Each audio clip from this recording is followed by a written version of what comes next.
What's up, sports fam? Happy Tuesday. It's a terrific Tuesday. How's it hanging? What's going on with you? My camera settings are kind of jacked today, but it is what it is. Don't judge me. So that's what we're talking about today. Living in a world that is so judgmental, but living in a way that we stay in our own lane and don't judge the people around us. Oh my gosh. Why? Why would one even attempt to do this? Tell me what you think in the comments. I mean, it's kind of a no-brainer, isn't it? You would think. But for many people, they live their life deep, deep in judgment of the world around them. And we know, based on what we've learned from quantum inspiration, that the quantum field is powerful. And judgment is it a high vibration emotion or a low vibration emotion? We know it's not a high one. It is a low vibration emotion. And so if you're living a life of judgment, you're calling in a bunch of bullshit, and it's just not worth it. And so I love this topic for a sports network because sports can be such a beautiful common denominator for us. Now, we can butt heads about it too. We see the other guys in the network, they have their fun rivalries within each sport, but it's out of fun and it still brings us together to a common center. Because if you haven't noticed, this world is really designed to separate us, right? Designed to separate us. Why? Pretty sure you know why. Because a population that is not together in oneness is, kind of more controllable, right? And so when we start to judge each other, not only do we weaken ourselves and our own energetic field, but we weaken the field of those around us. We weaken our collective field. And so I would encourage you to be more mindful of the thoughts, feelings, and emotions that you're having about people that are different from you. Tell me in the comments, do you embrace differences or do you struggle with that? Because I'm telling you, there is something so freeing about stepping outside of judgment. It changes your entire life, I definitely, a couple years ago, was a judgmental person. And it's not that I was walking around pointing my finger at people and intentionally judging them, because I've been a pretty relatively non-judgmental person all my life, pretty open to differences, right?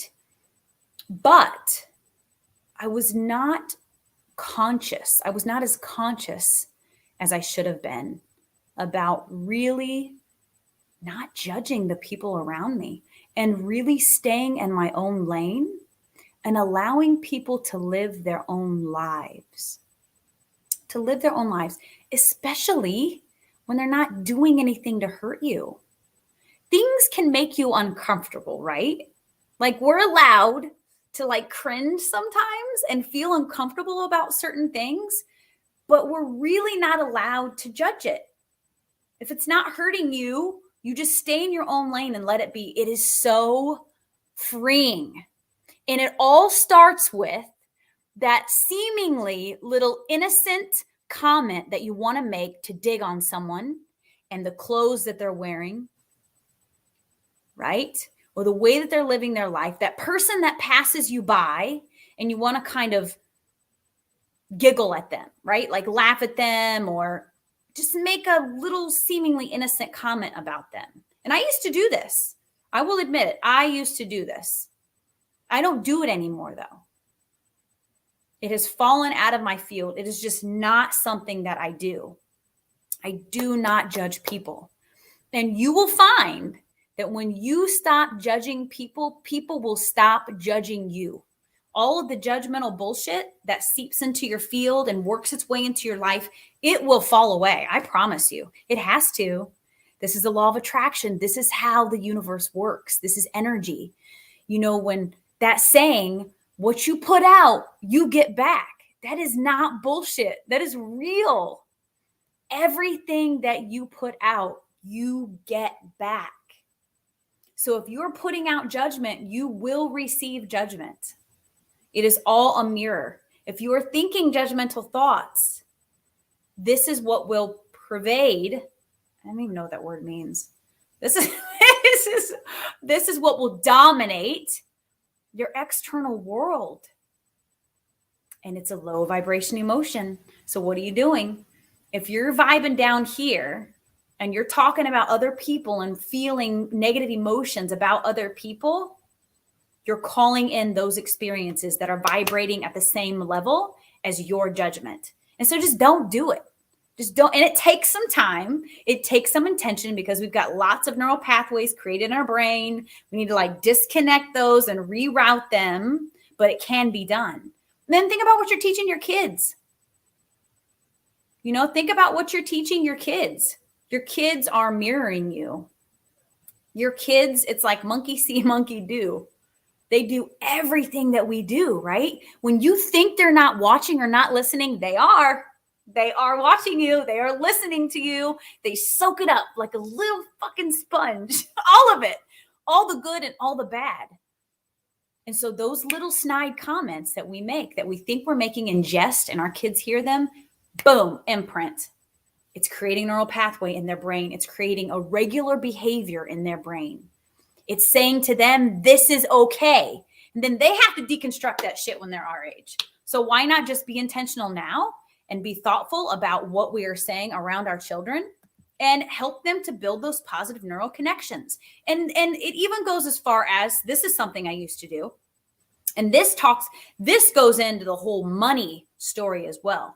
How do you feel when you look at someone and they're like driving some sort, like a Porsche, some sort of really nice high-end car? What is your gut reaction to that? Tell me in the comments.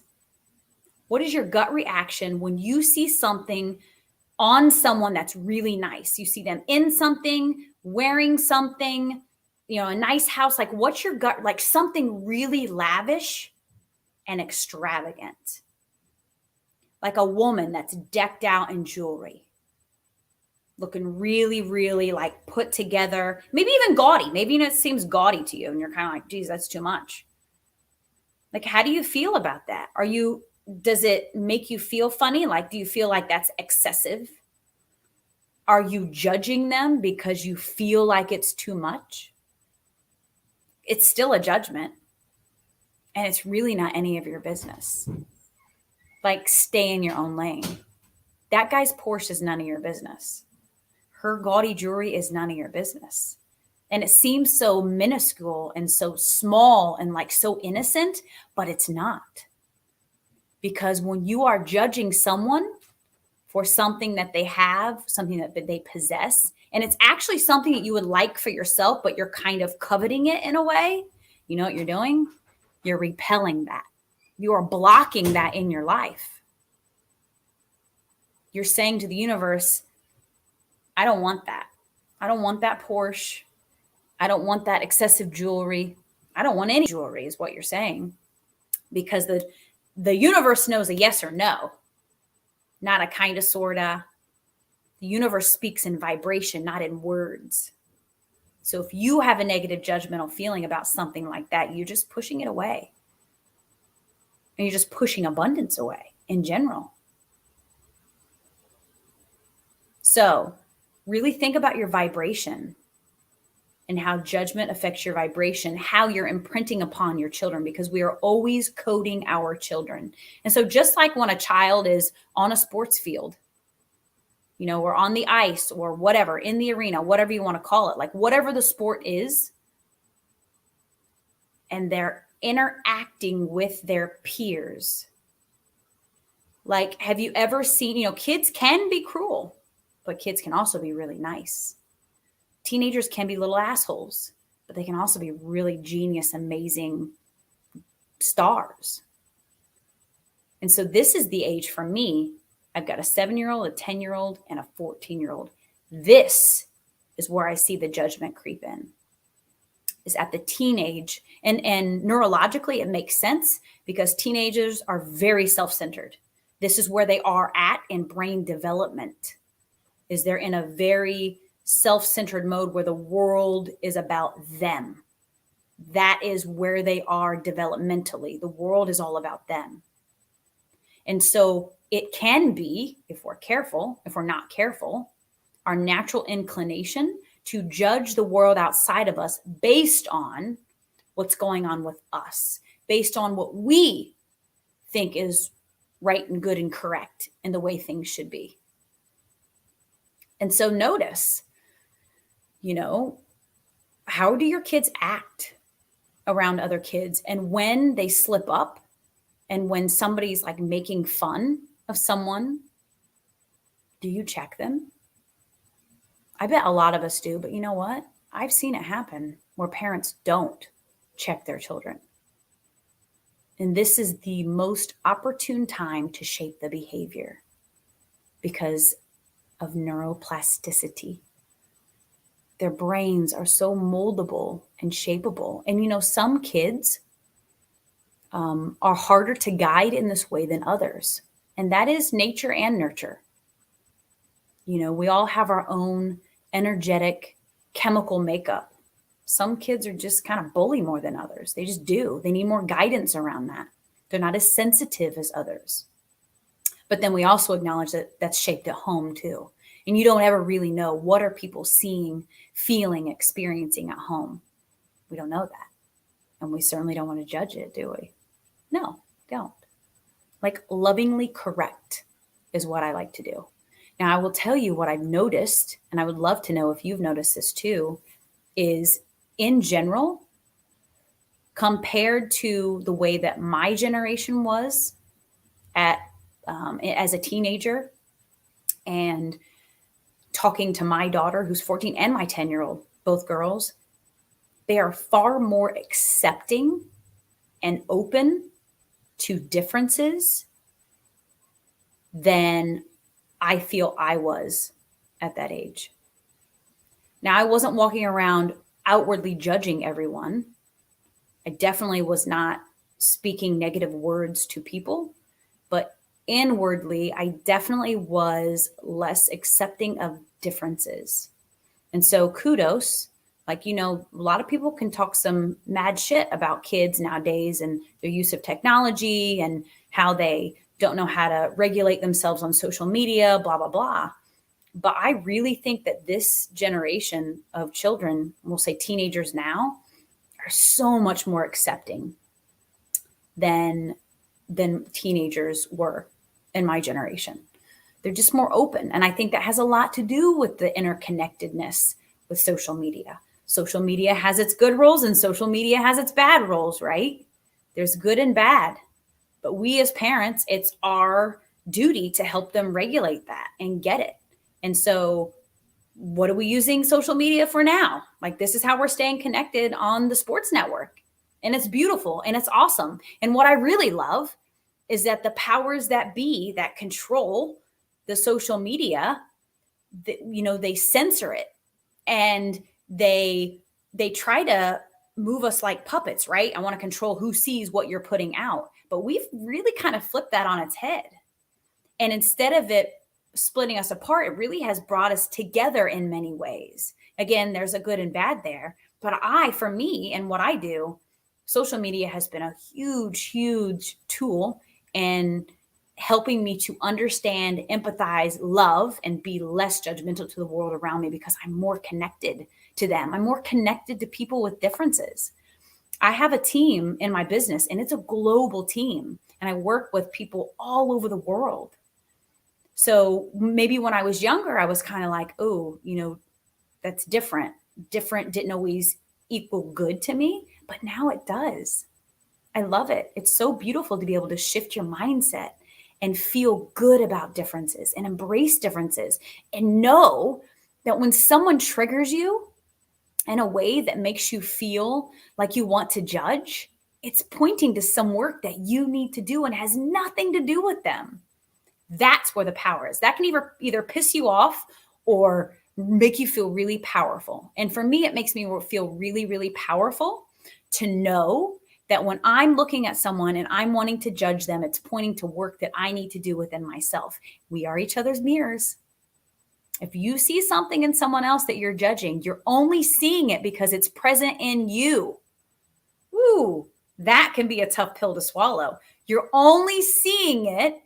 You're only seeing what you perceive as negative in someone else because it is present in you. Because if it wasn't present in you, whether it's conscious or subconscious, you wouldn't see it. You wouldn't see it. This is neuroscience. You would not see it. And so this hits home for me in particular with my co-parenting relationship. When I'm having trouble in my co-parenting relationship with my ex-husband, oh man, it's like I'm beating my head against the wall. I'm like, okay, what do I need to shift here in order to make this work for me? Like, what work needs to be done here? And this is not me taking the blame for everything and like letting him get off the hook. This is me taking my power back, because I'm telling you, every time I see something in him that triggers me or pisses me off or that I want to judge, there's always work for me to do. Always. Always. And I may not want to do the work right away, and I may not want to see it right away, but I know it. It's always there. So I'm here to remind you, and what a great time of the year to talk about this with the new year coming. Like, what changes do you want to make? If you are in the same place now, in 5 years or in a year, like, would you be happy? Would you be happy with how you're interacting with the world around you? The way that you're teaching your children to interact with the world around you, and the way that the world is interacting with you, because it's all connected. It's all a reflection of what's going on in here. So if you're angry, you're judging the world around you, you're not feeling good about yourself, the whole world around you is going to reflect that to you, but it doesn't have to stay that way. And maybe you're already on your way, right? You just need a little bit of, what's up, Damon? You just need a little bit of support. That's why I'm here. That's why I'm here, boo, to support you. It just takes intention. And I always, always, always remember that there are little ears listening to me. There are little ears listening to me. And I don't want to teach my little ears to be judgmental, because life is not easy when you're judgmental. Life is very difficult, because what we put out, we get back. And so if we're judging the world around us, the world around us is inevitably going to judge us. So flip it, flip that shit. If you see someone or something and you want to judge it, find something positive about the situation. Find something positive about the person. It's not always easy, but it can be done. Even if you have to fake it, even if you have to like make something up or say something that just doesn't even feel real to you, say it and write it down. And you know what'll happen? You will draw that feeling, you will draw that attribute out of that person or that situation just by recognizing it, just by paying attention to it, because this is how the brain works. I think it's called the reticular activating system. Yes, RAS, the RAS system in your brain. Do you know what it does? So your brain is taking in millions, billions of signals every second. It can't take in all of them. Otherwise, we'd be like seizing nonstop. You have to filter it out. You have to filter some of it out. And so do you know what your brain filters out? Your brain filters out anything that is not on your emotional, vibrational level. Anything. Because you can only let in so much. And so if you're pissed off, do you know what your brain is letting in? Because this is how we're wired. Things that are going to piss you off more. It seems like a cruel joke, doesn't it? But this is where the power lies. We get to flip it. You get to flip it. You get to shift your vibration. You get to intentionally focus on something else. You get to be conscious and aware and change your mind. You get to shift the emotion, and it's not always easy. Sometimes you just need to try to go neutral, not go to the other direction. Like we don't go from pissed off to joyful. It doesn't work. It's like too far apart, right? But you can go from like pissed off to annoyed. That's progression. Pissed off to annoyed to neutral to a little happy-ish, right? And how do you do it? Go move your body. Go move your body. So one of my friends told me she has a pool noodle. And you know what she does when she gets pissed off? She takes the pool noodle and she beats the bed. She beats her bed. Doesn't hurt anyone, but she's moving emotion out of her body and she's doing it in a healthy way. So, and that's extremely helpful. It makes a huge difference. Get a pool noodle. Trust me, it'll work. I'll get one too. Okay, that's my time, yo. Sorry about the lighting. You can see my eyes. Look into my eyes. All right, say hi in the comments if you're here. Happy Tuesday. I love you so much. Quit judging. Quit it. Stop it. Don't judge me. I love you. Have a wonderful day. I'll see you next week.